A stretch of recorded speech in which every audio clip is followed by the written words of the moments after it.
Hello, kamusta tayong lahat? I praise my Father, the Creator of heaven and earth. Our Creator. He created us in His image and likeness, and so we are blessed. And because of Jesus Christ, we now have a hope in the future. Because the blood of Jesus Christ has cleansed us from our iniquities. We are now called sons and daughters of the Almighty Father. We are the apple of His eye. And His love revolves on us, His children.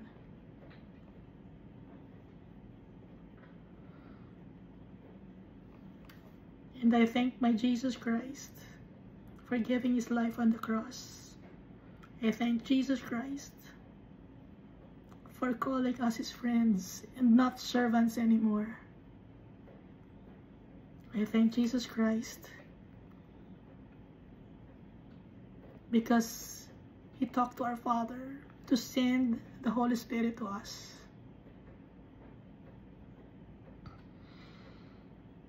Jesus Christ is the Emmanuel, the Messiah, the commander of the army of the Almighty Father. And He will come again to judge the people at the last days. And our Father exalted the name of Jesus above all names. That's why in the book of Revelation, He will be coming as the King of Kings and the Lord of Lords. The Almighty Father gave Jesus the authority, dominion, and power in heaven and on earth. No other name but Jesus. And if we pray, we will use the name of Jesus Christ. And our Father looks down from heaven on us, and He sees that we are beautiful because of Jesus Christ, His holiness. We have Jesus Christ in our hearts. We believe in Jesus Christ because we believe in our Father. Our Father is one with Jesus Christ, and Jesus Christ is one with us. And so we are also one with our Father. In the Old Testament, the Jews, they have the book of law. That's their manual, the manual of their lives. In the Old Covenant, they have the Mosaic law, the law that was given to them by the Almighty Father. It was given to Moses. And then Jesus was born in this world, and we now have a new covenant, a new testament, a new contract, and we still have the manual of our lives, the Bible. So every now and then, the kings and the prophets in the Old Covenant, they check the Mosaic law that was given to them by the Almighty Father. And now, since Jesus gave His life for us to redeem us, we check still the words of our Father and of Jesus Christ, the Bible. It's our manual, the manual of our lives, to live in righteousness, to obey the teachings of our Father and of Jesus Christ, to retain it in our hearts, not just in our minds, but in our hearts. And in our everyday undertaking as children of the Almighty Father and as friends of Jesus Christ. Last time we read 2 Chronicles chapter 33. So here in 2 Chronicles chapter 33,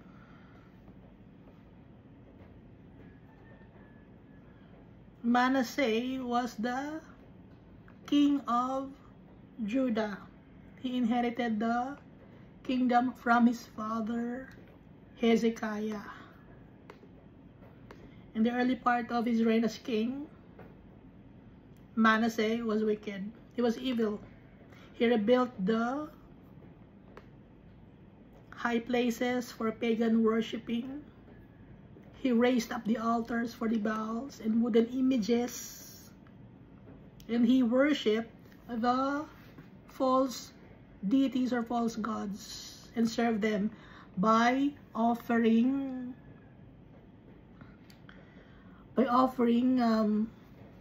burnt offerings, animals, plants, incense.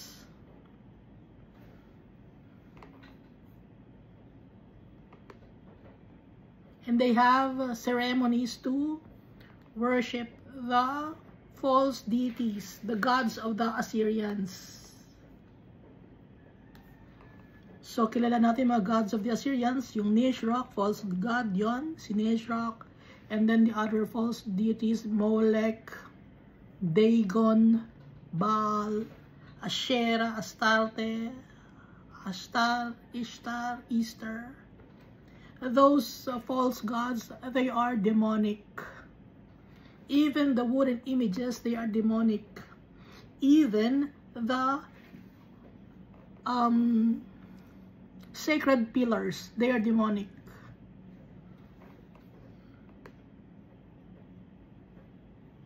So kung meron kayong mga sacred pillars, meron ba kayong mga sacred pillars? Meron ba kayong mga wooden images?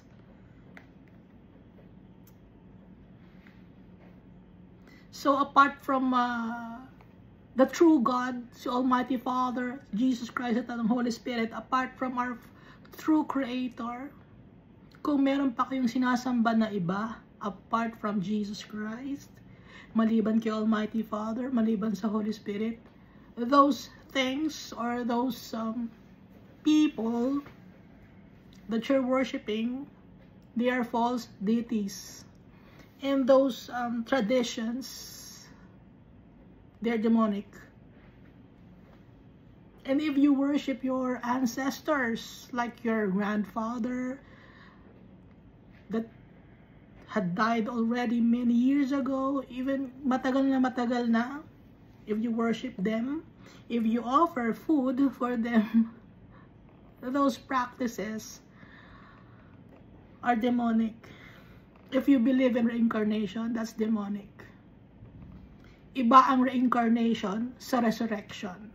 Ang reincarnation, no? Ang difference lang kasi sometimes people interchange the meaning of resurrection and reincarnation. Yung reincarnation, ang isang tao namatay na, it's a practice or is a belief of a Zoroastrianism and other religions. That's why I said before that the religions that we have right now, the religion that the people are practicing right now, they are an offshoot of the first religion, which is Zoroastrianism. Kasi meron pa rin Zoroastrianism up to now. So those religions na nababanggit ng mga tao sa ngayon, they practice it. It's an offshoot of the oldest religion, which is also paganism. Paganism meaning maraming sinasamba. Even yung ancestors nyo, kaya yung reincarnation, that's not true. That's a false teachings, no? Na yung pag namatay daw ang tao, ipapanganak ulit sa kabilang, pag namatay daw ang tao, ipapanganak ulit at nagiging ibang tao. Hindi totoo yun. Hindi nare-recycle ang kaluluwa. Recycling ang yan ang sinasabi ninyo na reincarnation. Ha? Hindi nyo naisip yun? Recycle. Nire-recycle yung kaluluwa. Hindi nare-recycle ang kaluluwa ng tao. We have only one chance in this world. Hindi nare-recycle ang kaluluwa ng tao. It's a false teaching para yung mga tao, ay may pangalawa pa palang buhay. Pag namatay ako ngayon, may mabubuhay ulit pala ako sa ibang panahon. Ngayon, ang gagawin mo ngayon ay you will take your own life. That's murder. And then, your soul will go directly to eternal damnation.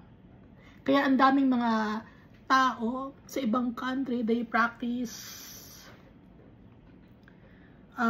they believe in reincarnations because they thought that they will be reincarnated or they will be born into a different body. It's one of the lies of the devil. Ngayon yung resurrection, si Jesus Christ, He died. And then after 3 days, He resurrected. Nabuhay siya. And then, He sitteth now at the right hand of the Almighty Father. And so we as Christians, we will be resurrected like Jesus Christ. We will never die. Nag-iiba lang tayo ng body.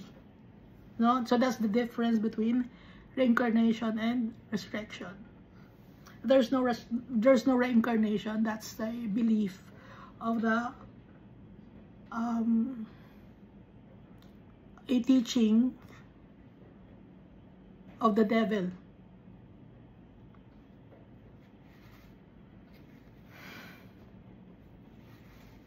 Pati yung mga bumabalik yung yung mga lolo ko to eh. Ito yung naging paro-paro.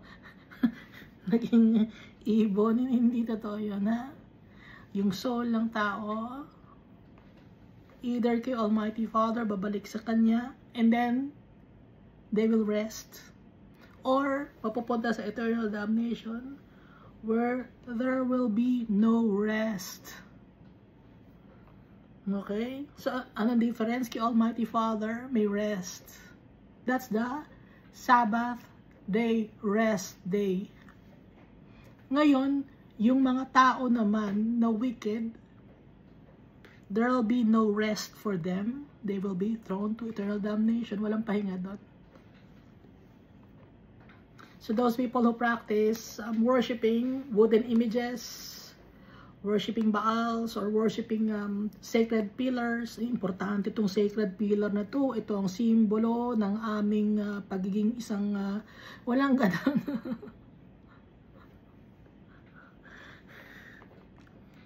Ang symbol natin, nasa heart natin, is faith in our Father and in Jesus Christ through the power of the Holy Spirit. Tsaka hindi dapat mag-worship ng ibang mga tao na namatay na. Okay? At ano pa ang ginawa ni Manasseh?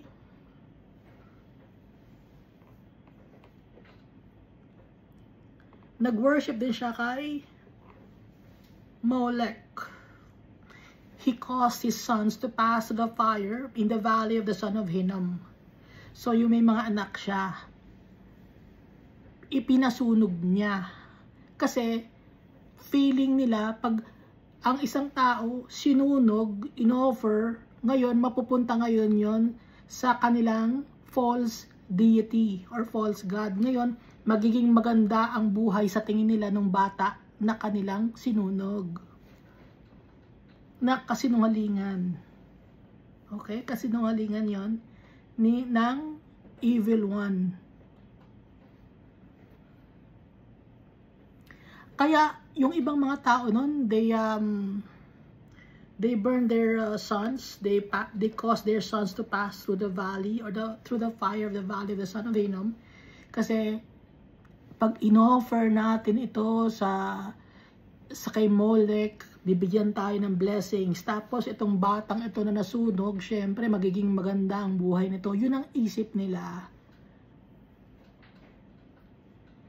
So, pag in-offer natin tong batang ito, magiging maganda ang buhay natin, magiging marami ang ani natin, magiging abundant tayo, tapos nasunog yung bata, pero yung bata na yun, magiging kasama ngayon ni Molech, na magiging maganda ang kanyang buhay. Kaya ngayon, meron ngayon sa mga religion ninyo, different kinds of religion, meron kayong mga bata dun, no? May mga bata. Iba-ibang religion yon, may mga bata, ha? Bakit may mga bata? Hindi ba kayo nagtataka? Yun yung sinunog nila na mga bata. Ngayon, sa mga tao, gusto nila ng magandang future, yung mga babae. Ang gagawin ngayon nila, hindi sila ready maging ina. Sasabihin nila, that's responsible parenthood. It's their choice. That's abortion. Ano ginagawa sa mga babies? Ina-abort nila, and then yung mga bata na yun, yung mga babies na tinanggal sa tiyan, incinerate. Just like what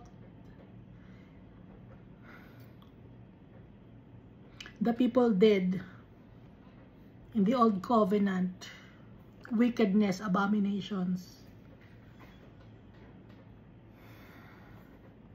Dahil ang feeling nila, ito kasi pag ibinigay, ulitin ko, parang ibinigay nila yung kanilang anak kay Molech, feeling nila magiging maganda ang buhay nila dito sa mundo.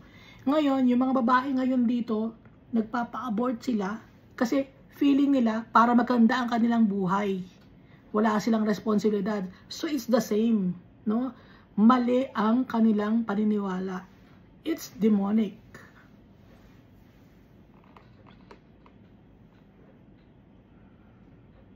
Ano pa ang ginawa ni Manasseh? He practiced soothsaying, used witchcraft and sorcery, and consulted mediums and spiritists. He did much evil in the sight of the Lord to provoke him to anger. Nung nagkaroon ng movie, no, dito ko sa mga bata na meron silang mga magical powers, ang daming mga tao na gusto maging mangkukulam. Wickedness, abomination in the eyes of the Almighty Father.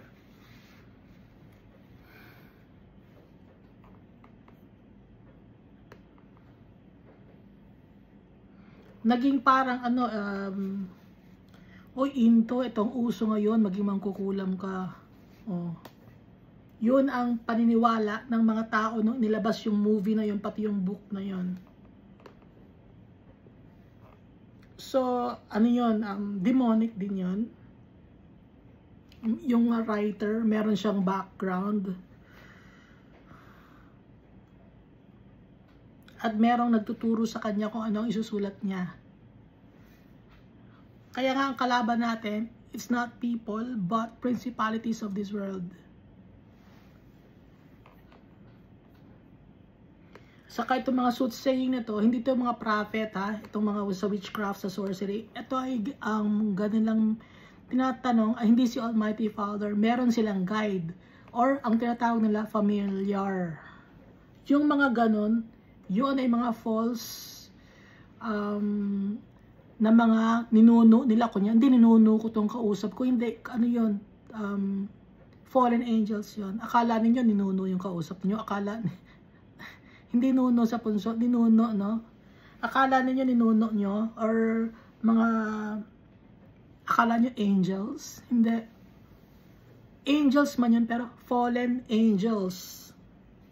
Dating angel ni Almighty Father, sumama kay Lucifer. Kaya puro kasi dungalingan, at ang pinapalaganap ay puro wickedness.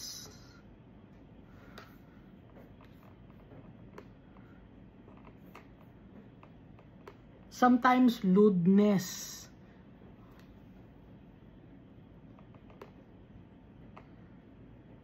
At saka may kabayaran, humihingi ng kabayaran, no? Nagpapabayad.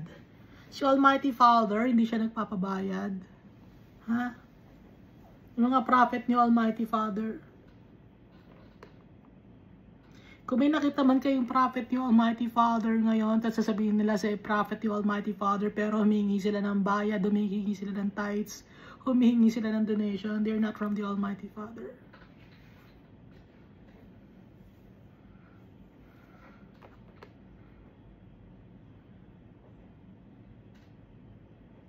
And so, si Manasseh, he consulted mediums and spiritists.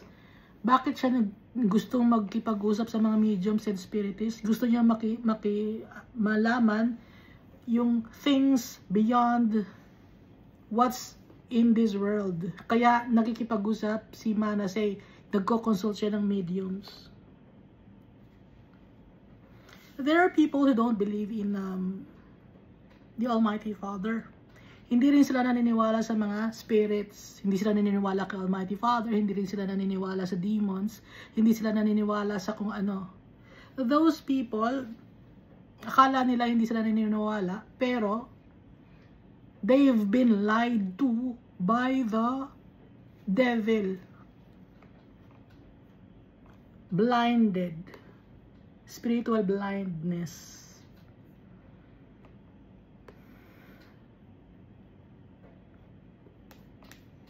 Yun ang kasinungalingan ni Satan sa mga tao, na hindi siya nag-exist, hindi nag-exist ang spiritual world, hindi nag-exist ang heaven. Yun ay lies of the evil one.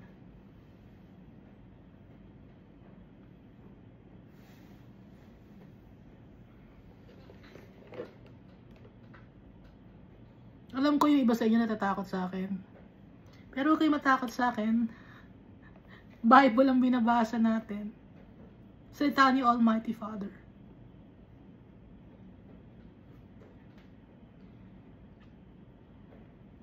Powerful si Almighty Father. He is holy, He is just, He is righteous. And He wants what's best for His children. To live in abundance, not in this world, but in the permanent house or permanent place. Ano ba yung permanent place ni Almighty Father? Heavenly kingdom. Permanent kingdom yun. Dahil mga bagay dito sa mundo, it's only temporary. Ano pa ang ginawa ni Manasseh? He even set a carved image. Gumawa pa siya. Dinagdagan pa niya yung kanya mga, oy, kailangan tayong gumawa ng mata, ilong, bibig, mag-carve image tayo. Ha? Babae o lalaki, gawa tayo ng carved image. The idol which he had made in the house of God. And usually these carved images, they are fertility gods and goddesses nilang tinatawag. Kaya kung makikita niyo yung mga images, malalaswa, no? Lewdness, yung mga malalaswang images na ginawa ng mga people in the olden days, kasi nga malaswa, kasi it's wickedness. Ang tawag naman ng mga tao ngayon, no, that's art. I-preserve natin, that's art. That's archaeological discovery. Ang ganda yan. No, hindi gusto ni Almighty Father. At kung ganun kayo, you are enabling wickedness. And if you enable wickedness, where will your soul be going to? In the eternal damnation. Kahit mo sabing Christian ka, pero you want to preserve this, kasi Christian ako, pero art ito eh. No. Destroy it. Pulverized it.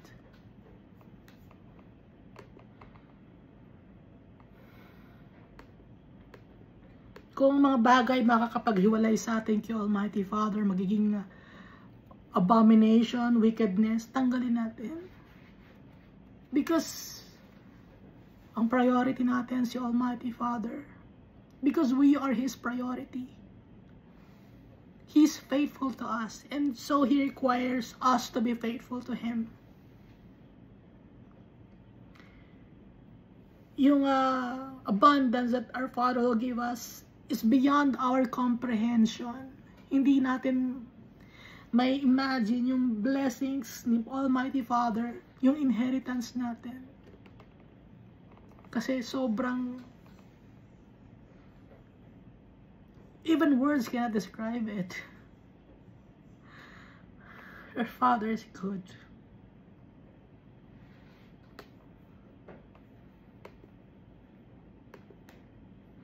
Kaya dito si Manasseh nagkasala siya, no?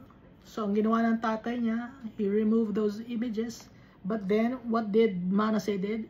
He rebuilt those images, even the sacred pillars. Bakit niya ginawa? Kasi takot siya. Hindi siya marunong. Instead of asking God's help, or the Almighty Father's help, he resorted to seeking the answers through witchcraft, soothsaying, sorcery, mediums, and spiritists.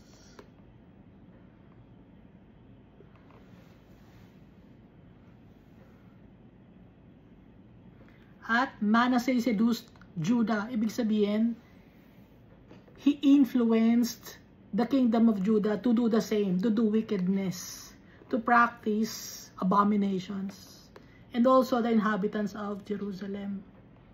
They've neglected and deliberately forgotten the commandments, the statutes, the ordinances of the Almighty Father that was handed to Moses. Ano ngayon ang nangyari kay Manasseh? The Lord God handed Manasseh to the captains of the army of the king of Assyria. So anong ginawa kay Manasseh? Naging captive siya. He was carried off to Babylon in chains. Nakakadena siya. Yung kadena hindi lang ganyan. Kung nakikita niyo, may kahoy pa yon, tapos nakalabas yung dalawang kahoy na ganon. Kadena. Hindi lang ganyan ang kadena nun. Ha? And then, pag nasa dungeon ka, hindi ka nagro-roam inside the dungeon or sa prison. Kundi nandun ka lang, nakastay ka lang sa isang place, namamaho ka doon, nakakadena ka doon. Tatapunan ka lang ng pagkain. O, pagkain o. Tapos nakakadena ka lang. So, syempre, sira-sira ang damit niya, namamaho siya, king siya, pero gano'n ang nangyari sa kanya, nakapag-isip siya. Humingi siya ng kapatawaran kay Almighty Father. Sometimes, inaalaw ni Almighty Father na mangyari, mga bagay that's abomin or that's bad in our lives, to realize that we must go back to our Father. Because there are times that we've forgotten that we are just His creations. Akala natin pag mayaman na tayo, okay na ako, mayaman na ako. Dami ko ng kayamanan, dami ko ng kotse, nakapag-travel na ako. Hanggang Pluto, nakapunta na ako. Sasabihin, nagiging swell-headed ang mga tao, arrogant, boastful, tanggap ng pera na 5 kotse, punong-puno ng pera, no? Napakinggan ko yun, meron isang politician, 6 yata na SUV yun, punong-puno ng pera. Filipino politician yung tumakas. Nakakalimot kay Almighty Father. Kaya, inaalaw ni Almighty Father for the people to be afflicted, to humble us.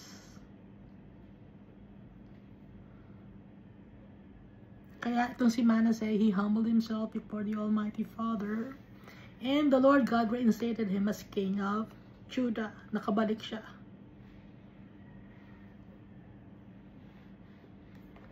At nung pagkabalik ni Manasseh from being captive in Babylon, he took away the foreign idols or foreign gods. Yung mga pinagawa niya, sinira. Cast them out of the city. And repaired the altar of the Almighty Father, sacrificed peace offerings and thank offerings on it. And he also ordered the people of Judah to follow the ordinances, the commandments, the statutes of the Holy God, Lord God of Israel.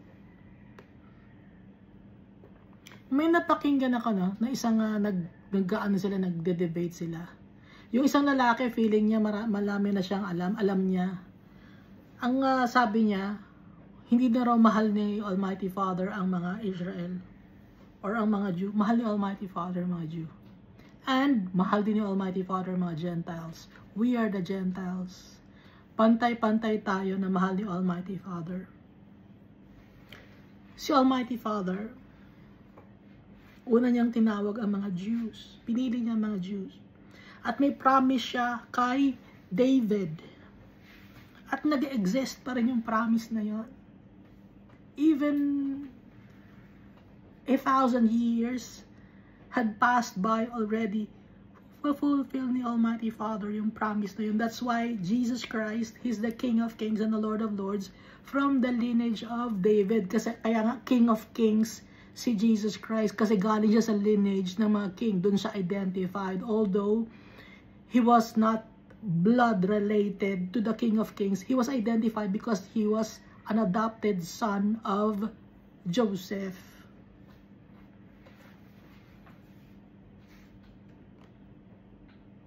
Hindi naiintindihan ng lalaki, akala niya tama na yung sinasabi niya. And then he said, blessed mother. Walang blessed mother. Si Mary kailangan din niya na Savior. Nakalagay.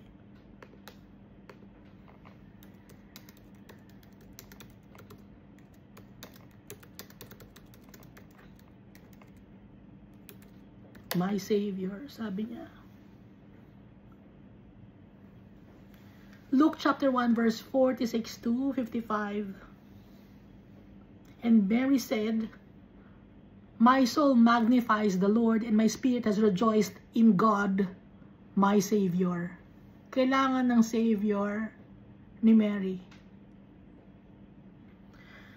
At saka ng tawag ni Jesus kay Mary, ginang or woman. Hindi siya blessed mother. At nakalagay din dito, no, even his mother and brothers did not believe him.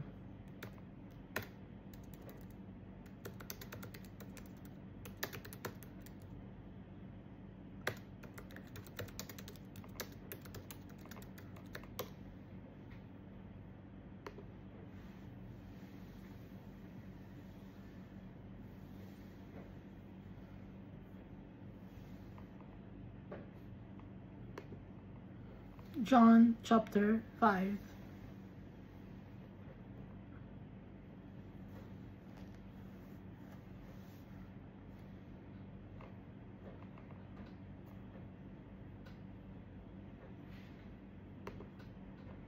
No, it's not John chapter 5. Ito yung nando sa, tinatawag siya ng kanyang mga brother, for your mother and your brother is outside. Your mother and brother is outside.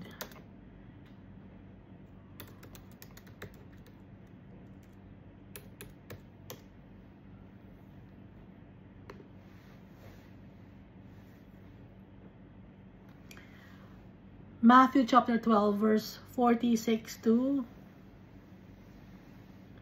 49 or 50, sorry. Matthew chapter 12 verse 46 to 50. While he was still speaking to the multitudes, Jesus Christ, yung friend natin, behold, his mother and brothers, marami siyang kapatid, anak ni Mary kay Joseph. Mother, si Mary, brothers, anak ni Mary kay Joseph, stood outside seeking to speak with him. Gustong kausapin ni Mary at ng mga brother ni Jesus siya. Then one said to him, look, your mother and your brothers are standing outside seeking to speak to you. Gusto kang kausapin. Verse 48, but he answered and said to the one who told him, who is my mother and who are my brothers? And he stretched out his hand toward his disciples and said, here are my mother and my brothers. For whoever does the will of my Father in heaven is my brother and sister and mother.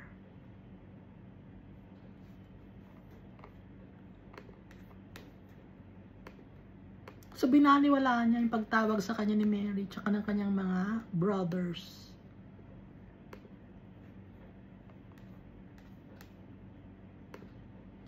Matagal na sa ating tinago to. Bakit lang sa natin na ngayon lang nalaman? It's time for us to know it.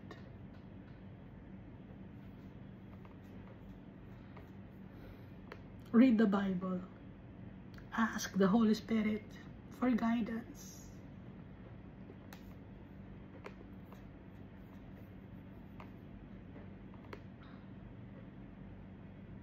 So, si Manasseh, at the latter part of his life, he asked God's forgiveness and he did good.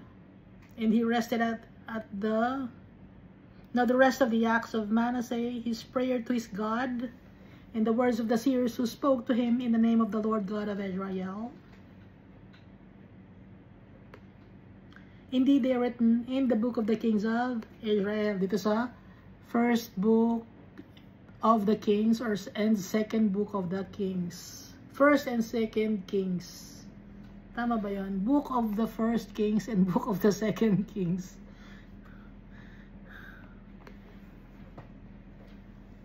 At nababanggit no, yung commands ni Almighty Father na binigay kay Moses, yung kasi ang kanilang tinitignan, yun ang kanilang manual nung time na yun. Ngayon, since Jesus Christ, he was born in this world, and he gave his life for us. Meron nang naisulat. Matthew, Mark, Luke, John, and the rest of the books in the New Testament. Kasama na yon sa manual natin, sa buhay natin. And, of course, the book of Revelation, dahil kay Almighty Father, tapos na ang history ng mundo na to. We will just have to wait for it to unfold. Some of the things in the book of Revelation has unfolded already.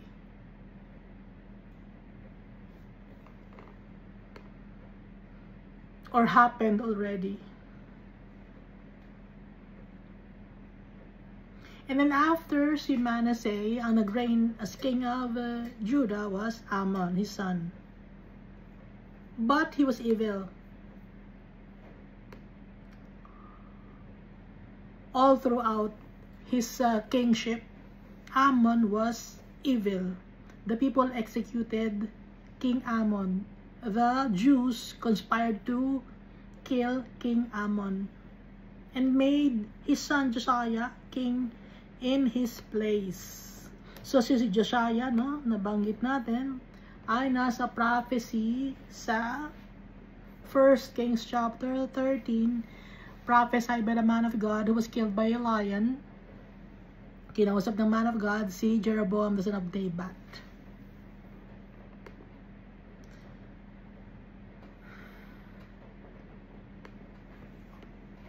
Josiah, it means, or Yoshaya, it means Yahweh heals or Yahweh supports. Si Yoshaya or Josiah, he was different from all the kings. He was different from Samuel. He was different from Saul. He was different from David, Solomon, Jeroboam, and all the kings. He was different. Siya lang ang naiiba. Bakit siya naiiba? Nakalagay sa 2 Kings chapter 23, now before him there was no king like him. Bago si King Yoshaya, walang king na kagaya niya. Hindi niya kagaya si David.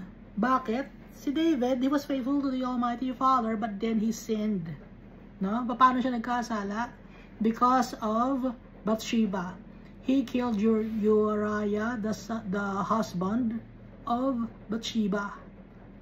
And then, do sa latter part of the life of David, nagkasala din siya kasi naggawa siya ng census to check on how many soldiers he had. Kasi nga natatakot siya. Kaya pinarusahan siya ni Almighty Father. No? So, yon ang pagkakasala ni David. Kaya iba si Yoshaya.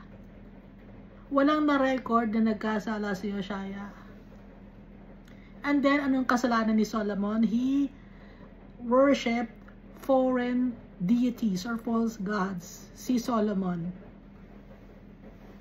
Pero si Josiah, he was faithful to the Almighty Father till the end of his life. So, basahin natin si Josiah.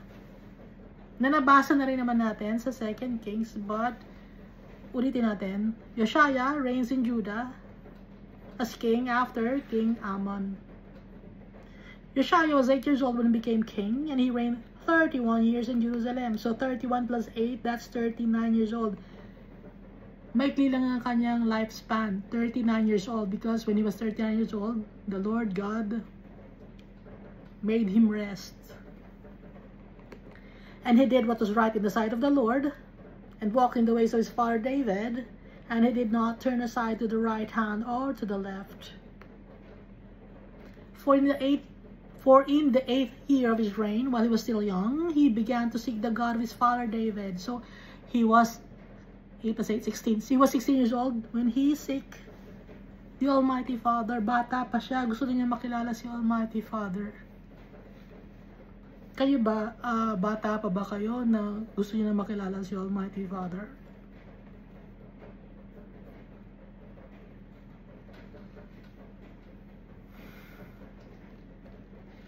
There are people who had been called by the Almighty Father even though they were still young. They were not even in their teens. Tinatawag na sila ni Almighty Father. But those people disregarded the calling of the Almighty Father, and I'm one of those people.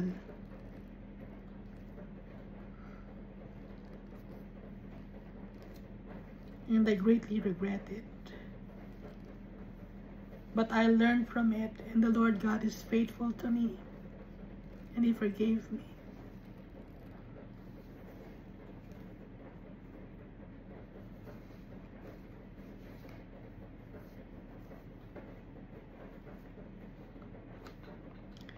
So, King Josiah was 6 years old when he seek the Almighty Father. And in the 12th year, he began to purge Judah and Jerusalem. So, 12 years plus 6.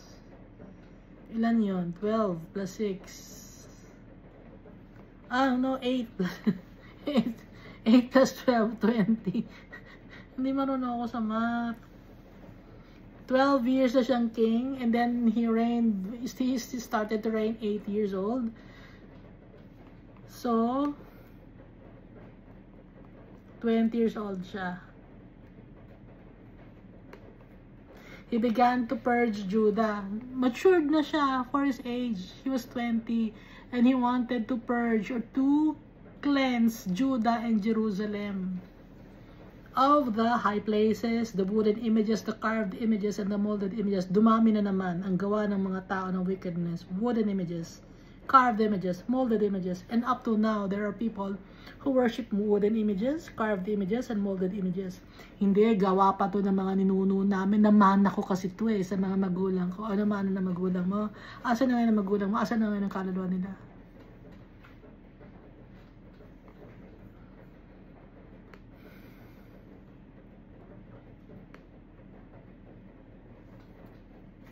Verse 4, they broke down the altars of the Baals in his presence.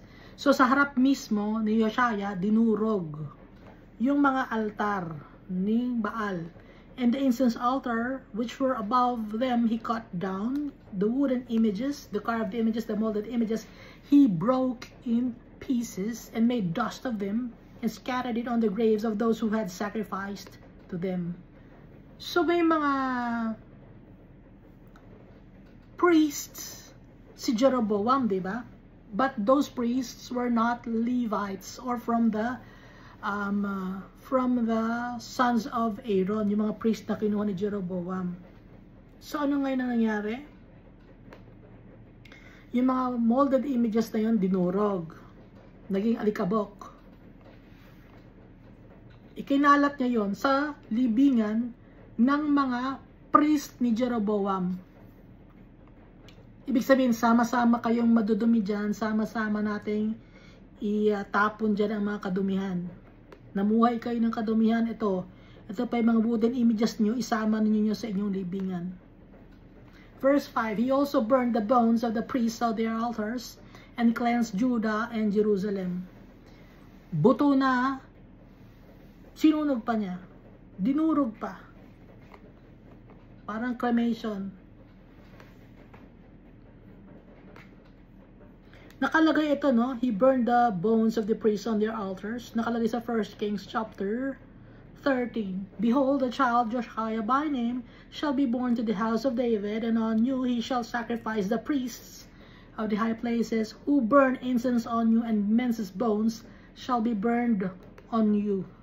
So, yung prophecy ni Almighty Father na binigay niya sa man of God, ito, nangyari. Kahit na ilang hundreds of years ang nakalipas, mangyayari ang mga promises ni Almighty Father. Yung promise ni Almighty Father na babalik si Jesus Christ, He will return. Kahit matagal na yung promise ni Almighty Father, He will fulfill His promises.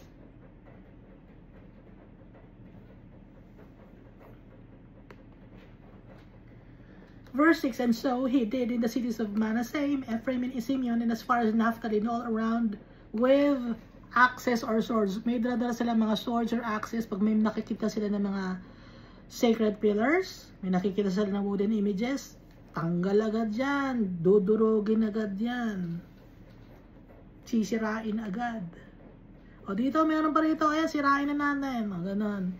When he had broken down the altars and the wooden images, had beaten the carved images into powder, he pulverized the carved images.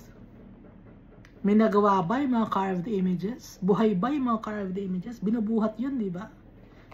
Walang power yun. Kayo ba, meron ba kayong mga carved images? Binubuhat nyo, di ba? May nakita ka, no, na nakalagay sa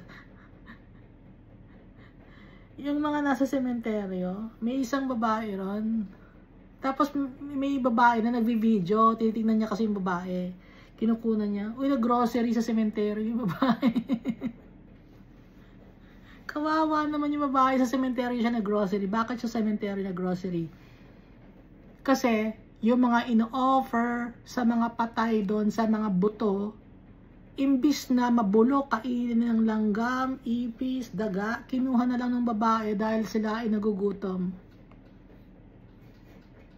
O kinain ba ng mga buto, ng mga ng mga ghost, or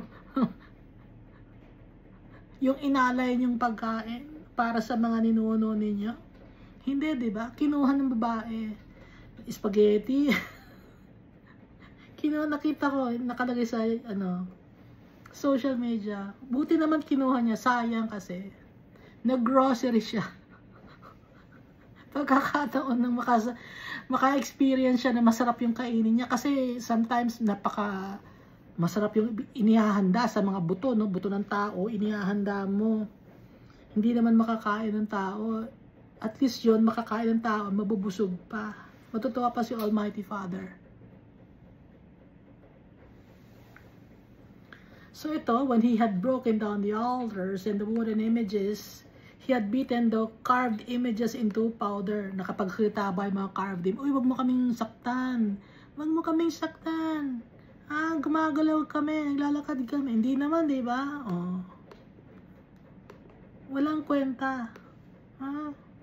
Hindi gumagalaw. Walang power.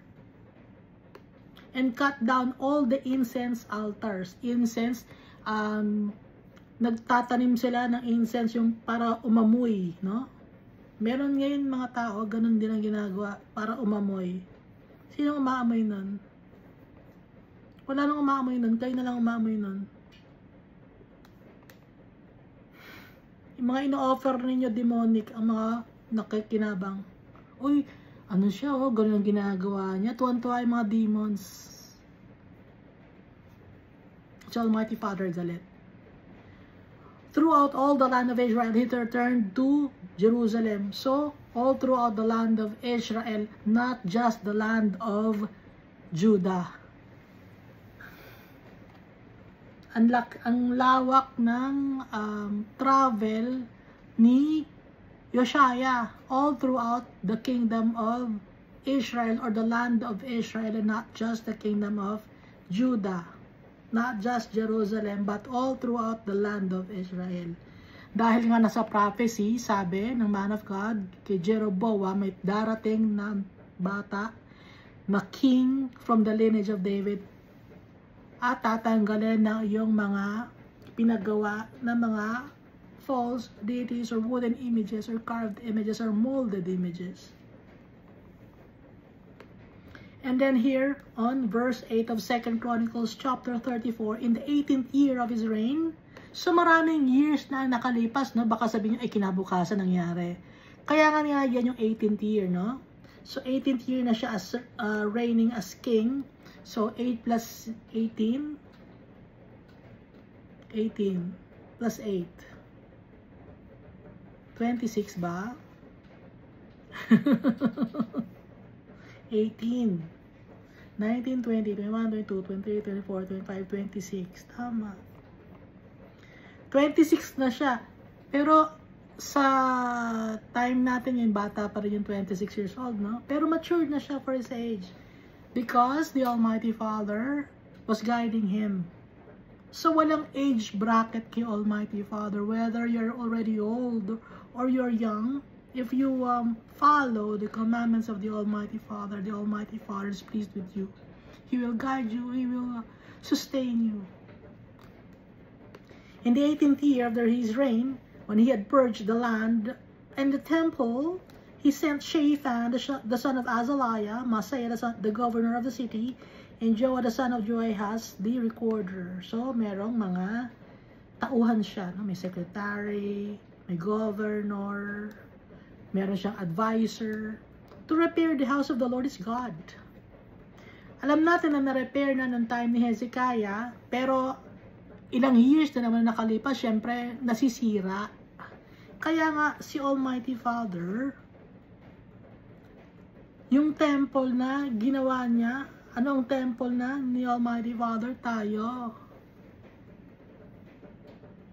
Hindi na kailangan ng mga gawa sa semento, bakal, kahoy. Kahit maganda pa yan, ginawa ng architecture ni Leonardo DiCaprio. Leonardo da Vinci ba yun?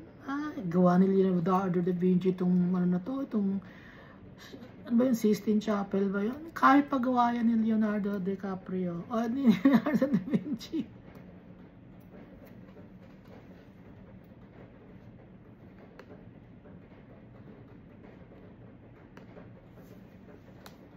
Baliwala yan kay Almighty Father.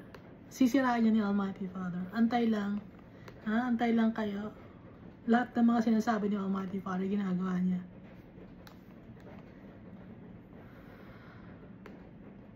Maaseiah, the governor of the city, and Joah, the son of Joahaz, the recorder, to repair the house of the Lord his God. Verse 9, when they came to Hilkiah, the high priest. So, on time na yun, Hilkiah was the high priest of Jerusalem and the kingdom of Judah.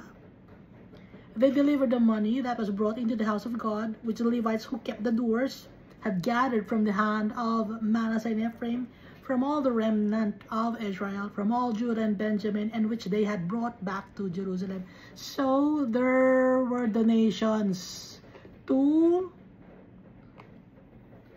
fix the temple, kasi naluma na, no? From all over the land of Judah galing ang donation na kanilang nakalap.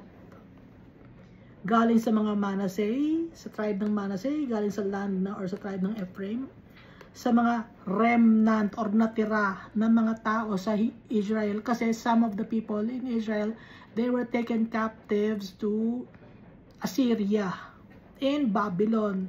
Nailayo sila, ikinalat sila. From all Judah and Benjamin, and which they had brought back to Jerusalem. Verse 10, then they put it in the hand of the 4 men who had oversight of the house of the Lord. So merong mga carpenters, metal workers, craftsmen, mga leaders or supervisor, may foreman na nun, sa construction, doon ngayon ibinigay yung budget. Yung budget na to, hindi to kinokorrupt. Hindi corrupt ang mga tao. Takot sila kay Almighty Father. The people who are corrupt, they are not afraid of the Almighty Father. They are demonic.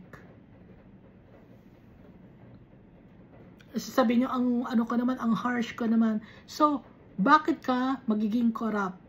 Gawa ba ni Almighty Father yon? Kung hindi gawa ni Almighty Father ang corrupt, that's abomination, that's demonic. So those people, ang dami ngayon, di ba? Sa social media, nagkalat yung mga nangyayari sa society natin. Corrupt politicians, corrupt businessmen, they are demonic. Because they're greedy, selfish, haughty, arrogant. Ngayon, ito yung mga foreman dito. They're afraid of the Almighty Father. They had the oversight of the house of the Lord, and they gave it to the workmen who worked in the house of the Lord to repair and restore the house or the temple. Hindi sila nagki-kickback. Walang ilan ng 10% ba ako dyan? Ilang 50% ba ako dyan? Billion ba? Hindi ganon. Takot sila kay Almighty Father. Yung mga tao na gumagawa ng wickedness, yung mga gumagawa ng kickback, pag nanakaw yon, hindi takot kay Almighty Father yung mga taong gano'n. Ang dami sa politics. Lahat sila away-away pero pare-pareho ang kanilang trabaho. Lahat sila corrupt.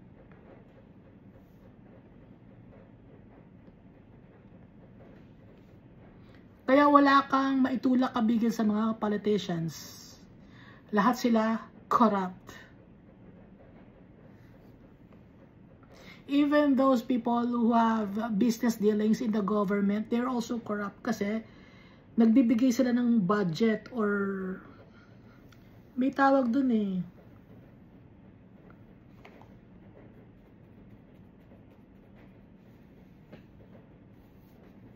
Parang donation every month may natatanggap sila. Even the military men, meron silang natatanggap monthly. Even the police, yung mga general, may natatanggap sila monthly. From the wealthy people of the land. Ngayon, meron sila natatanggap.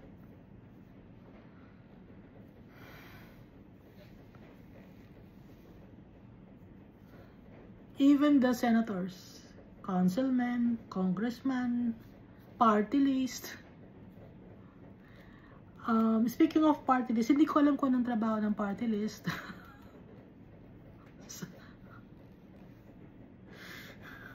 Hindi ko alam kung anong trabaho nila, pero yung mayaman sila, no?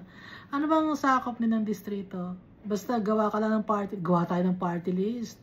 Tapos kunyari, tulong tayo sa mga farmers or tutulong tayo sa mga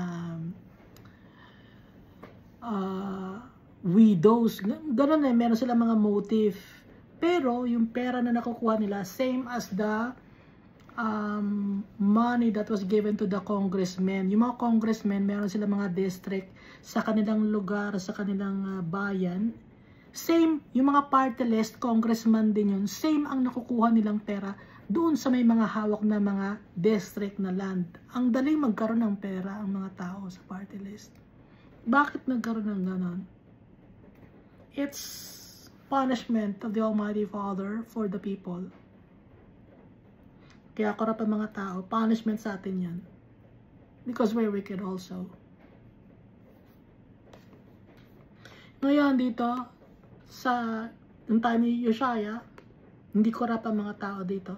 Takot sila kay Almighty Father. Why? It's because Josiah also was faithful to the Almighty Father. Kung ang leader of the land was faithful, sunod-sunod na yon, even the governors, the advisors, the treasurers, the secretary, the captains, takot sila.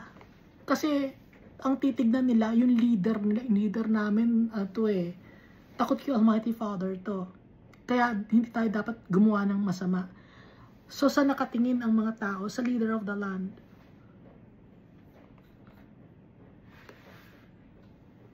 Verse 11, they gave it to the craftsmen, yung pera na kanilang dinonate from all over the land of Israel. Didala nila sa mga craftsmen, pambayad yon, pambayad din sa mga materials. They gave it to the craftsmen and builders to buy hewn stones and timber of beams. Timber of beams. Walang beer, ha? Sorry, bulol ako. Builders to buy hewn stone and timber for beams. Speaking of beer, magsa-celebrate na naman kayo ng Pasko. Pag siya-celebrate yung Pasko, sinang siya-celebrate yung birthday? Sinasabi ninyo, di ba? Birthday ni Jesus yan. Bakit kayo uminom ng beer? Sinang siya-celebrate niyo? Si Jesus ba talaga? Ang birthday ni Jesus sila celebrate niyo?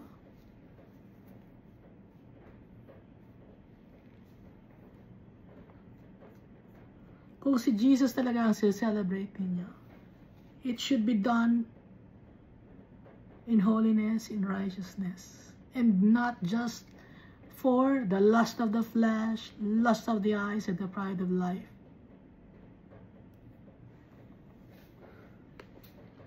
So, balik tayo dito, no? The builders to buy hewn stone and timber for beams, and to floor the houses which the kings of Judah had destroyed. Pati kasi yung mga floors, sira, no? Tangkal-tanggal, tungkab-tungkab. Verse 12, when the men did the work faithfully, their overseers were Jahath and Obadiah, Levites, of the sons of Merari, and Zechariah, and Meshullam, of the sons of the Kohathites, to supervise. So, yung mga supervisor, may mga foreman. Iba-iba sila ng role. May craftsmen, for timbers, for hewn stones. May nagsusupervise, may foreman, may taga-budget. Iba-iba ng role. Pero, they are doing everything in good faith. Because it's for the Almighty Father. Others of the Levites, all of whom were skillful with instrument of music. So, pag sinasabing skillful with an instrument of music, magaling sila sa pag-ukit, no? Sa pag-carve ng mga designs. Dahil alam natin ang instrument of music, maliit lang yon, so dapat very, yung mga intricate details, maganda sila maggawa. So, yung mga tao noong araw, magaling sila. It's the wisdom from the Almighty Father. Hindi nila magagawa ang magagandang bagay if it's not from the Almighty Father. Yung ngayon, ang mga ginagawa ng mga tao ay dahil sa may machines ng tao, no? Pero it's not as intricate and as beautiful as when it's being done by hand, manually.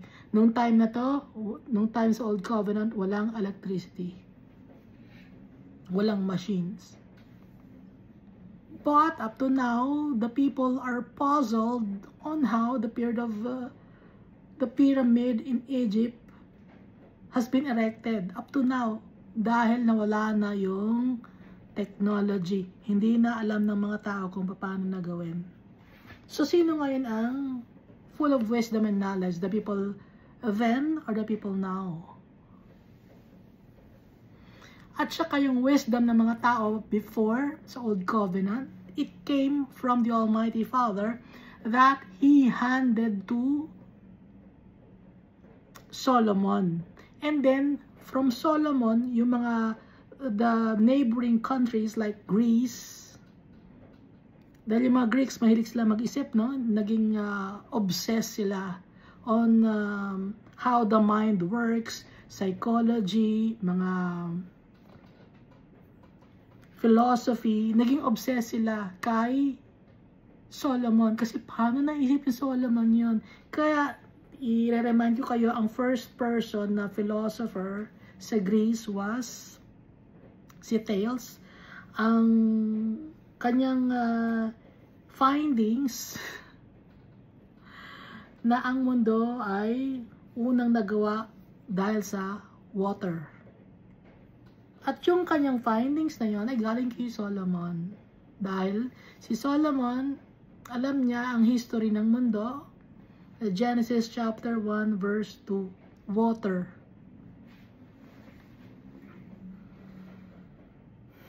Kaya yung ito namang si Copernicus, yung kanyang theory, it was only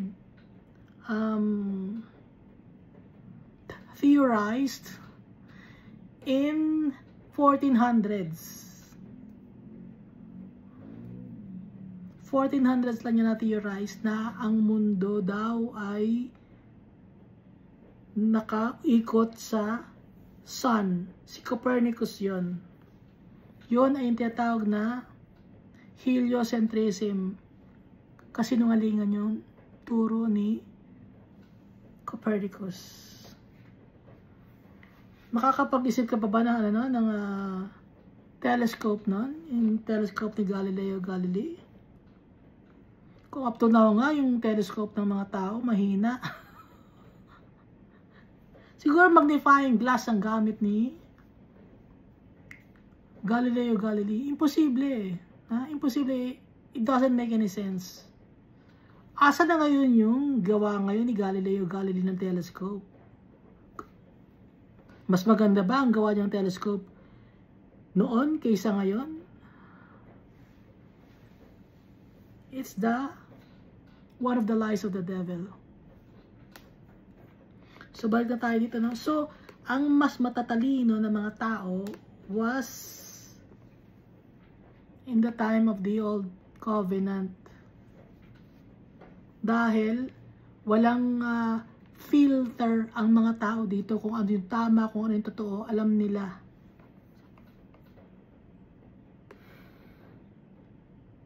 Kaya nga, sabi ni Almighty Father, kung naliligaw tayo, go back. Balik tayo sa umpisa. Go back to the beginning. Paano nag-umpisa ang mundo? Kasi sometimes people naliligaw, asan ba talaga nagmula ang mundo? Go back. Read the Bible.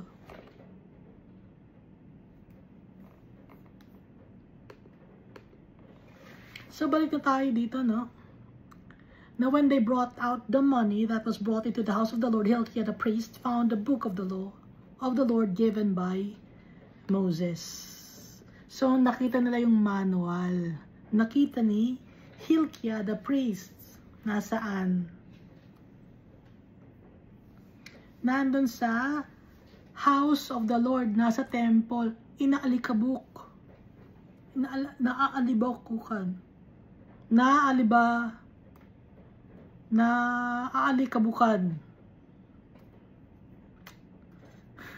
Naalikabukan. Hindi nakita nung time ni Hezekiah, when Hezekiah cleansed the temple, no? Or he rebuilt also the temple, renovated it. Pero hindi nila nakita. Nung time ni Josiah, nakita yung book of law, yung manual that the Almighty Father had given to Moses. Then Hilkiah answered and said to Shaphan the scribe, I have found the book of the law in the house of the Lord. And Hilkiah gave the book to Shaphan. So they were excited. Nakita ko, yung book of the law nasa house ni Lord. Nakita ko. They were excited. They were joyous. And Hilkiah gave the book to Shaphan. Ito yung book. Matagal na natin hinahanap to Ito yung turo ni Almighty Father. Excited sila.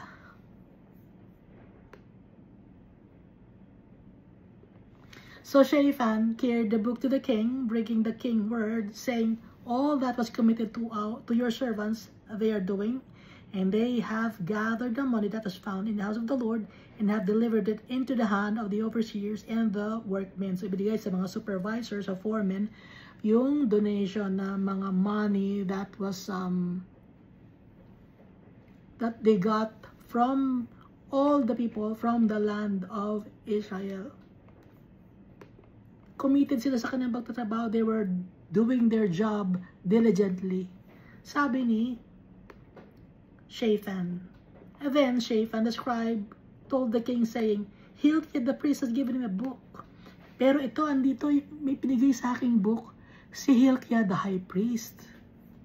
And Shaphan read it before the king. So excited silang basahin. Masayang masaya.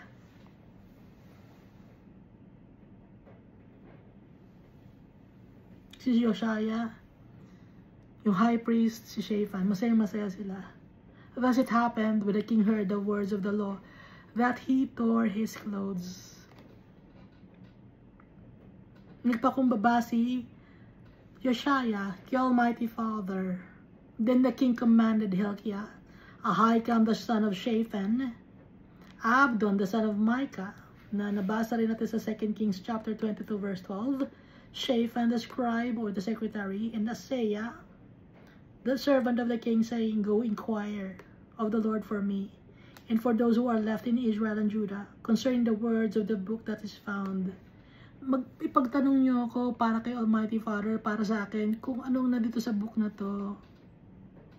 Para sa mga taong naiwan dito sa Israel at sa Judah. May ibig sabihin to, alam ko bakit nakita natin, bakit ngayon lang natin nakita. May ibig sabihin ito, kaya mag-inquire kayo. Tanong niyo kay Almighty Father, gustong-gustong malaman ni Josiah. For great is the wrath of the Lord that is poured on us. Kasi, it's a celebration, but then, Josiah was bothered because of the great wrath of the Lord that's poured out on us, because our fathers have not kept the word of the Lord to do according to all that's written in this book. Kasi nakita nila yung nakasulat sa book, ito ang gagawin ninyo.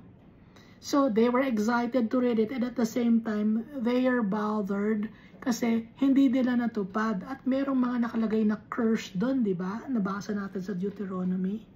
At may mga nakalagay din na blessings kung susundin ang nakasulat doon. Verse 22.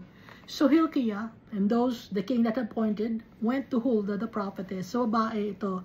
Si Huldah, she was a prophetess. May asawa siya, the wife of Shallum, the son of Tokhath, or Tikva, the son of Harhas or Hashrach, keeper of the wardrobe, or keeper of the wardrobe of the king. Ano to, parang daughter-in-law, granddaughter-in-law ng keeper of the wardrobe of the king, si Huldah.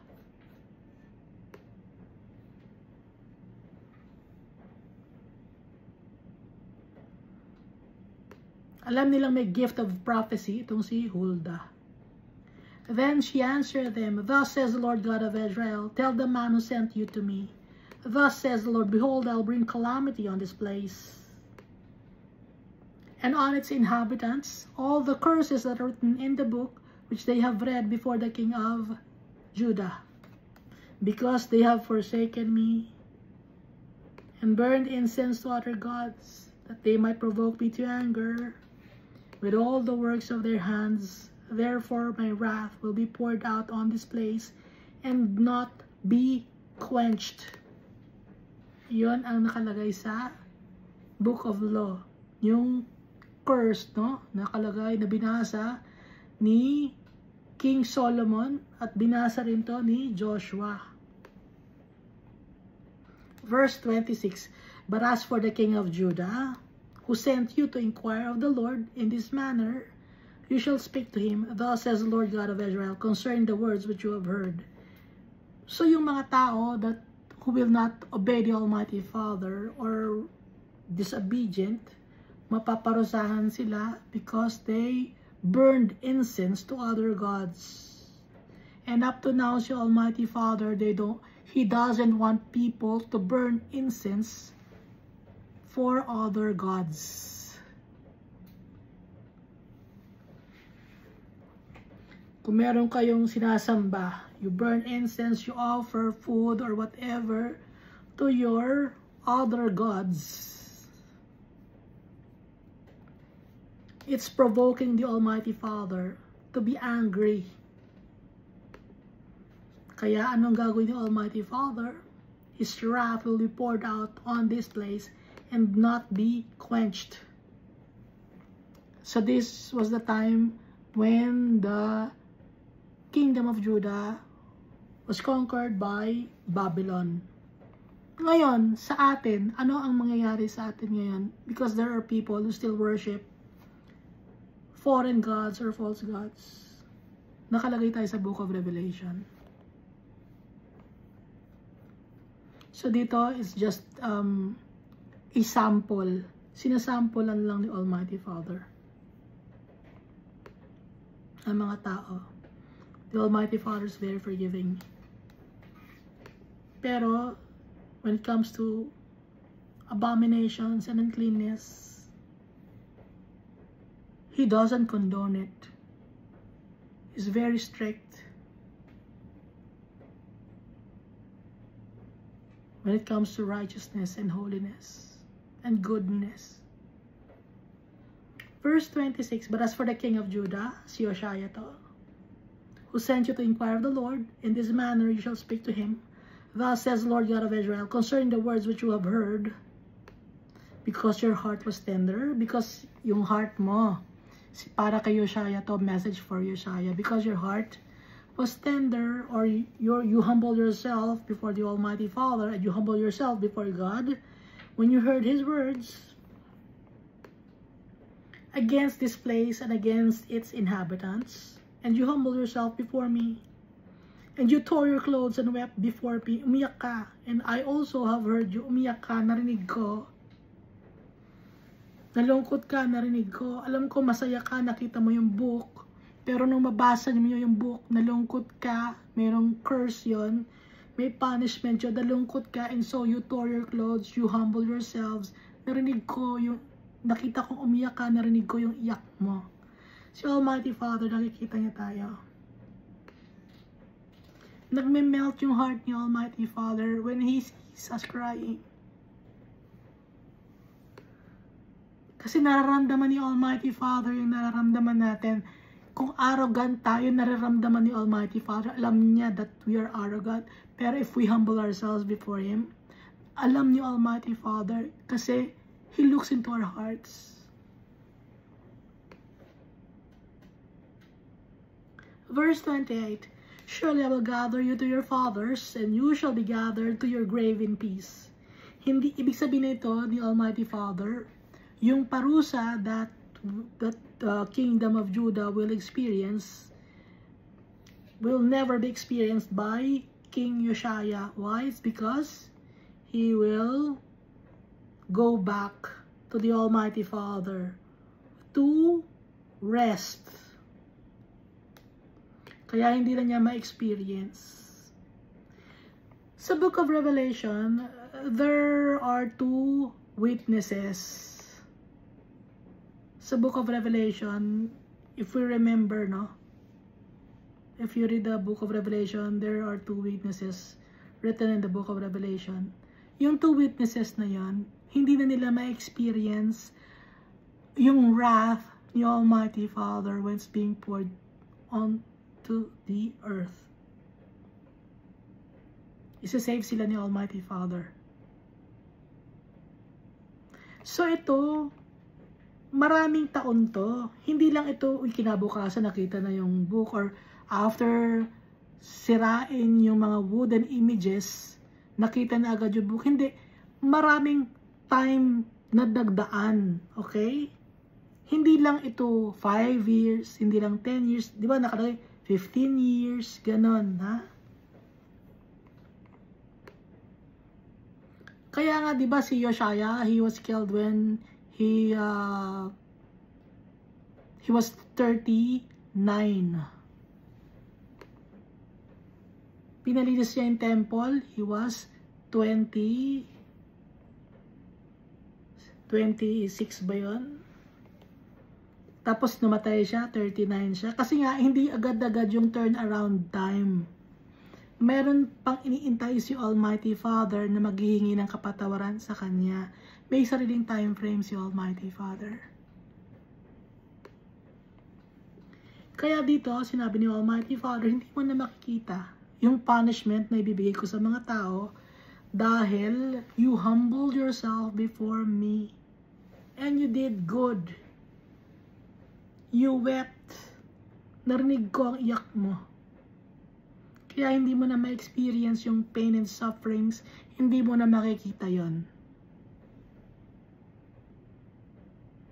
Kaya nga yung two witnesses na sa Book of Revelation, yung punishment ni Almighty Father, hindi na makikita ng two witnesses yon.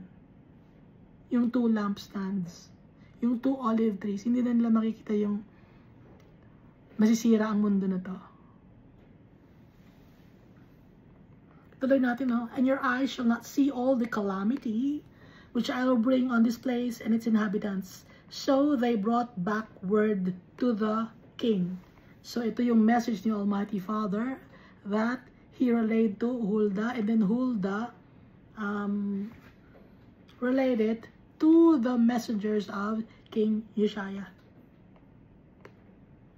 Verse 29. Then the king sent and gathered all the elders of Judah and Jerusalem. The king went up to the house of the Lord with all the men of Judah and the inhabitants of Jerusalem, the priests and Levites and all the people, great and small.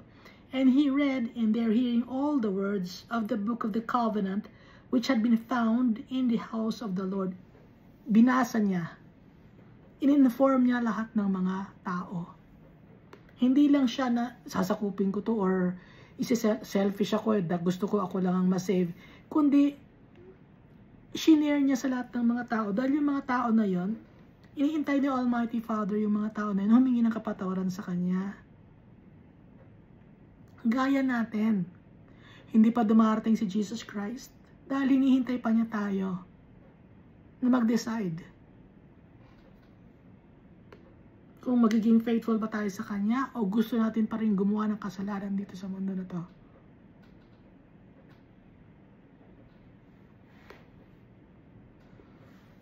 So verse 31 of 2 Chronicles chapter 34. Then the king stood in his place and made a covenant before the Lord to follow the Lord and to keep his commandments and his testimonies and his statutes with all his heart and all his soul, to perform the words of the covenant that were written in this book. So, anong book ito? Sa kanila nung time na yun ay parang pinaka-Bible na manual. Ngayon, meron tayong bagong manual kasi nandito yung New Covenant, si Jesus Christ, ang ating new contract. Na kahit na new contract, it's just the same as the old contract, but there are some differences. Like, we don't need to offer sacrifices every now and then because Jesus sacrificed His life on the cross for us. Jesus saved us. Kaya, yun ang isa sa mga difference. And, ang high priest natin, si Jesus Christ na rin. Siya na rin ang King of Kings and Lord of Lords natin. So, yun ang difference. Si Jesus Christ ang fulfillment of the law. That's in the Old Covenant. Kaya nga, di ba si Jesus Christ din siya ang Ark of the Covenant. Sinisimbolize ni Jesus ang Ark of the Covenant. And High Priest in the order of Melchizedek, si Jesus Christ na rin yun. Pati na yung Urim and Thummim na yung breastplate ng High Priest, sinisimbolo nun si Jesus Christ na rin.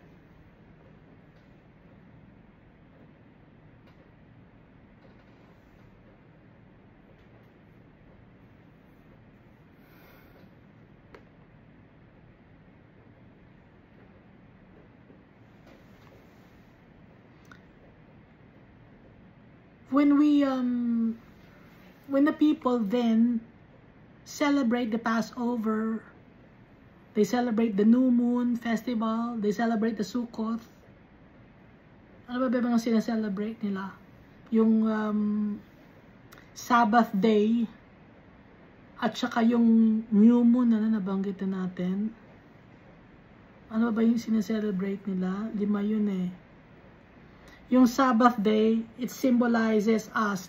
On the first day, on the 6th day, dapat we do good deeds in the eyes of the Almighty Father, so that on the 7th day, we will rest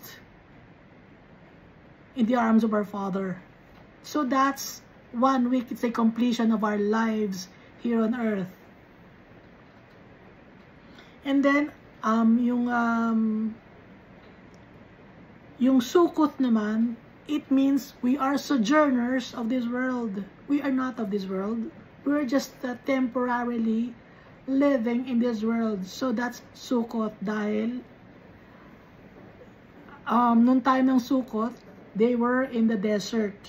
So it's a symbolical event. And then yung 50 day, no? 50 days. Yung 49 days. Andito tayo sa mundo. And on the 50th day, that's the time na we will receive our inheritance. Kasi 7 times 7, that's 49. So, yung mga tao na nasa heaven, hindi pa nila nare-receive ang kanilang inheritance, sabay-sabay natin marireceive ang ating inheritance. Kasi, God created us. Sabay-sabay tayo. Create ni Almighty Father. Iba-iba lang tayong time frame na ipinanganak dito sa mundo. And so, there are still souls or flames of fire in heaven that must be born in this world. That's why the Almighty Father said, go forth and multiply. Kailangan may panganak yung mga tao na nasa flames of fire na nasa heaven to pass the test. At pag nakapasa na ng test, babalik ulit kay Almighty Father.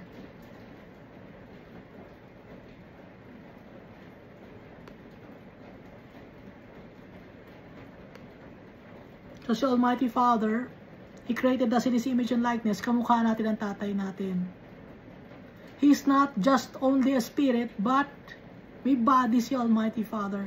Gaya na nakita ni Moses. Kasi may nakita na naman akong preacher eh. Hindi ko Spirit daw si Almighty Father. Yes, the Almighty Father is also a spirit. But He also has a body like us because He created us in His image and likeness.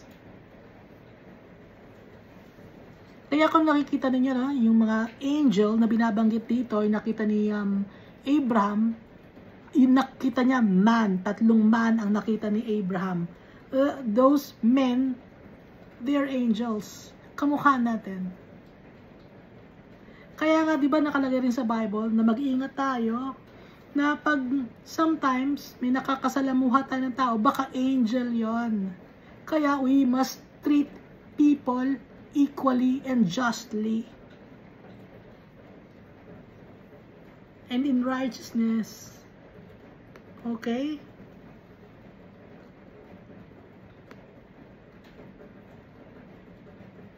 Kaya yung Book of the Covenant, it's also the Bible of the Old Covenant, no? Dito sa kay nung wala pa si Jesus Christ, para nung dumating si Jesus Christ, kasama na itong Old Testament or Old Covenant or Book of the Covenant sa New Testament. Kaya, pag i-merge, consistent. There's no discrepancy. Our Father is good. He is knowledgeable. He's full of wisdom and knowledge. And He's amazing.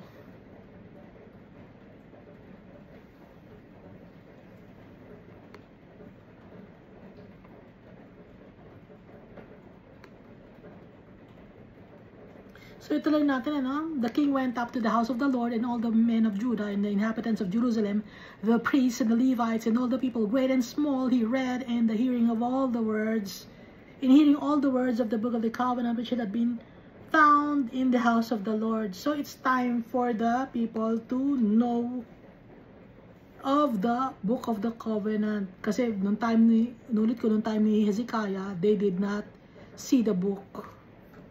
Verse 31, that the king stood in his place and made a covenant before the Lord to follow the Lord and to keep His commandments and His testimonies and His statutes with all his heart and all his soul, to perform the word of the covenant that were written in the book. Susundin.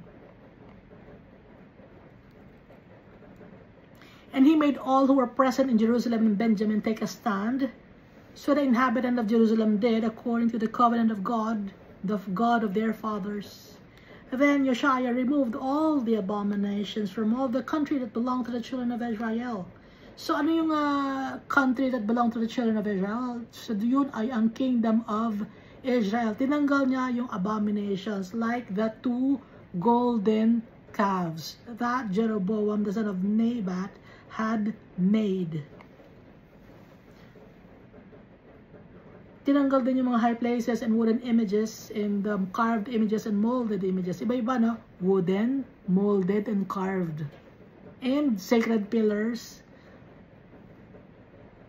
Ano pa ba?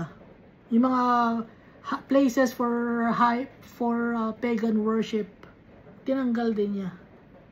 And made all who were present in Israel diligently serve the Lord their God.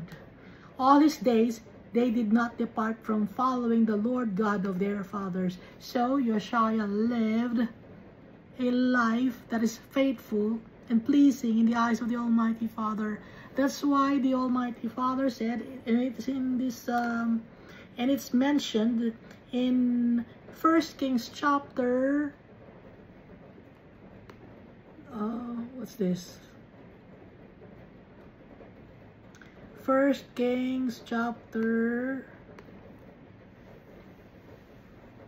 no, sorry, 2 Kings chapter 23, hindi ko kabisado. Kaya nga, nakalagay sa 2 Kings chapter 23, before him there was no king like him. Hindi kagaya ni David nagkasala, no? Twice, si King David. Si Josiah walang record na ganon. Now, before him there was no king like him, who turned to the Lord with all his heart, with all his soul, and with all his might, according to all the law of Moses, nor after him did any arise like him.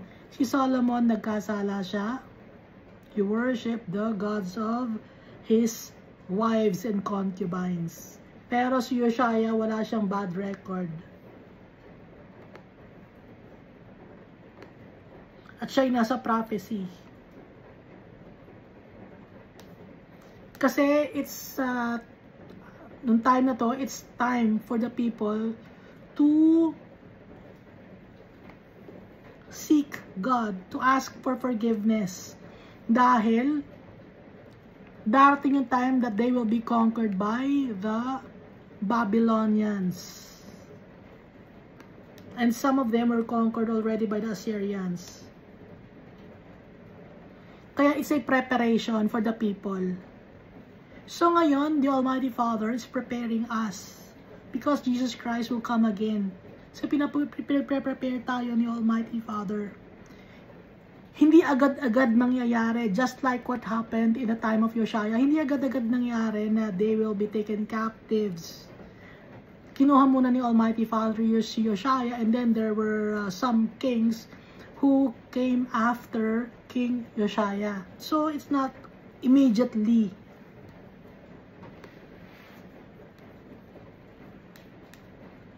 So, dito tayo sa 2 Chronicles chapter 35.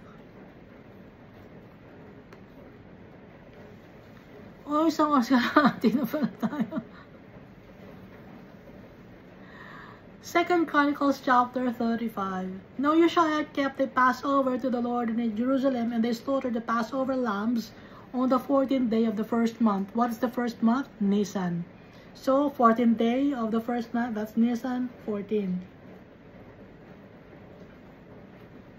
Nasa ngayon, ang Nisan ay April and May. Bakit April and May? Because new moon. Ang new moon, nasa kalagitnaan kasi eh. Asa na ba yung listahan ko rito ng ang new moon? Kaya nga, ang tawag sa buwan or sa month, kasi galing sa word ng moon, na ang moon, pag tinagalog, buwan, anong buwan ngayon? Ang tawag din sa moon ay buwan. Na,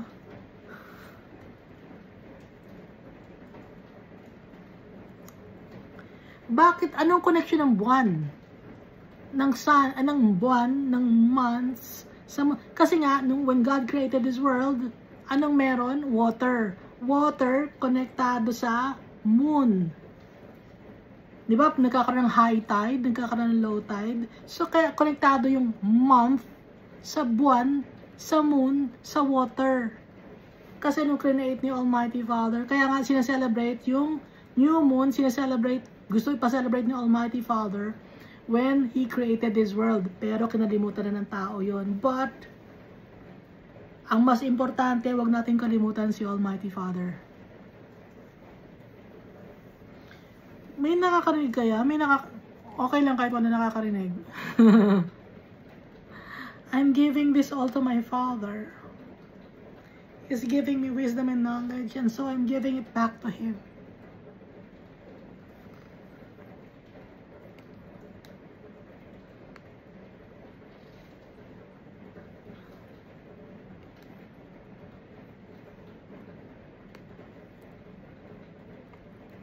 Verse 2 of 2 Chronicles chapter 35. So, si Josiah, isinelebrate lang Passover. Ano yung Passover? Siyempre, walang sasagot kung ano yung Passover.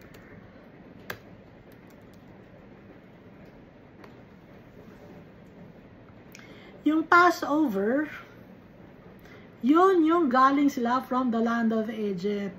No? That the angel passed over the doors which had the blood of the lamb on the doors para hindi sila mapatay.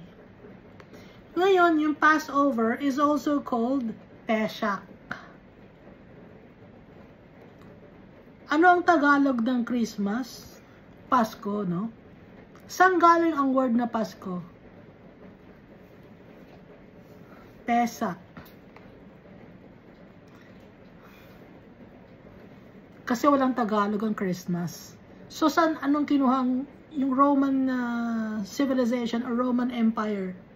Tinagalog. Pag Tinagalog ang Pasko, ang Christmas, walang word na Pasko, walang word na Christmas na Tagalog. Ano ang word ng Christmas sa Tagalog? Pasko. Ang Pasko, galing yun sa word na Pesach, na galing sa word na Passover. So, anong connection nito sa Christmas?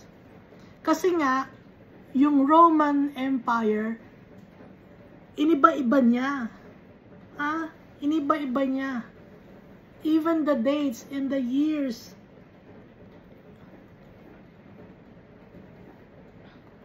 Yung Roman Empire, iniba niya.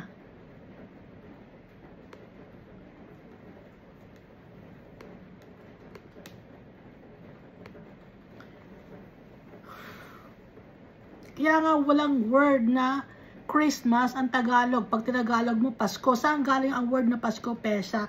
Pesach means Passover. Pasko ba ay Christmas ba ay Passover? Hindi, di ba? So, bakit ganun? Turo yon ng Roman Empire, si Constantinople. Doon galing yun. Ginulo-gulo nila. Verse 2 of 2 Chronicles chapter 35. And he set the priests in their duties and encouraged them for the service of the house of the Lord. And he said to the Levites who taught all Israel, who were holy to the Lord, put the holy ark in the house which Solomon the son of David, king of Israel, built. It shall no longer be a burden on your shoulders. Now serve the Lord your God and His people. So at the time of Josiah, wala na yung kingdom of Israel. So, yung mga nasa kingdom of Israel na mga natira na mga from the tribe of Manasseh, tribe of Asher, from the tribe of Naphtali, Gad, pumupunta na sila sa Jerusalem to celebrate the Passover and to hear the commands of the Almighty Father. Pupunta sila sa Jerusalem, sa Temple of God. Ngayon, anong ibig sabihin ng mga Levites? Set apart, no? So, yung mga Levites, sa kanila galing, sa tribe ni Levi, sa kanya galing si Aaron. Yung mga high priests, galing sa family ni Aaron. So, hindi lahat ng Levites pwede maging high priest. Pero yung mga high priest, galing sila sa Levites. No? Alam natin yun, di ba?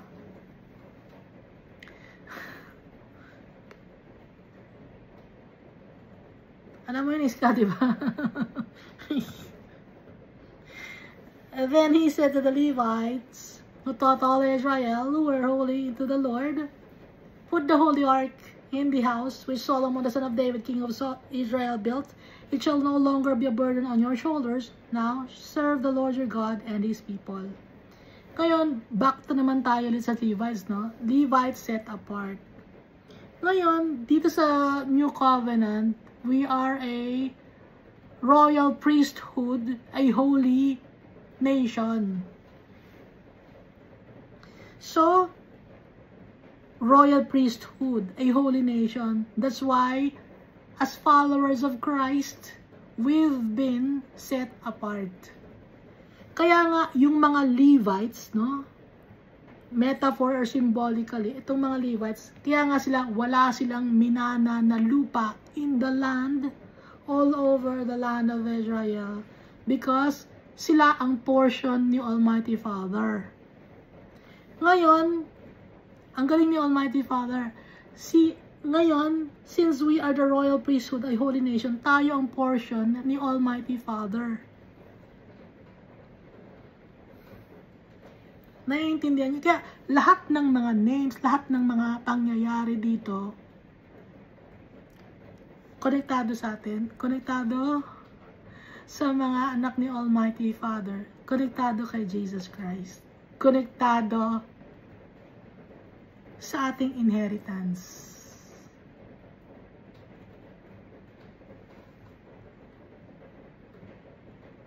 The Ark of the Covenant, siya si Jesus Christ. Sinisimbolize ni Jesus Christ the fulfillment of the law.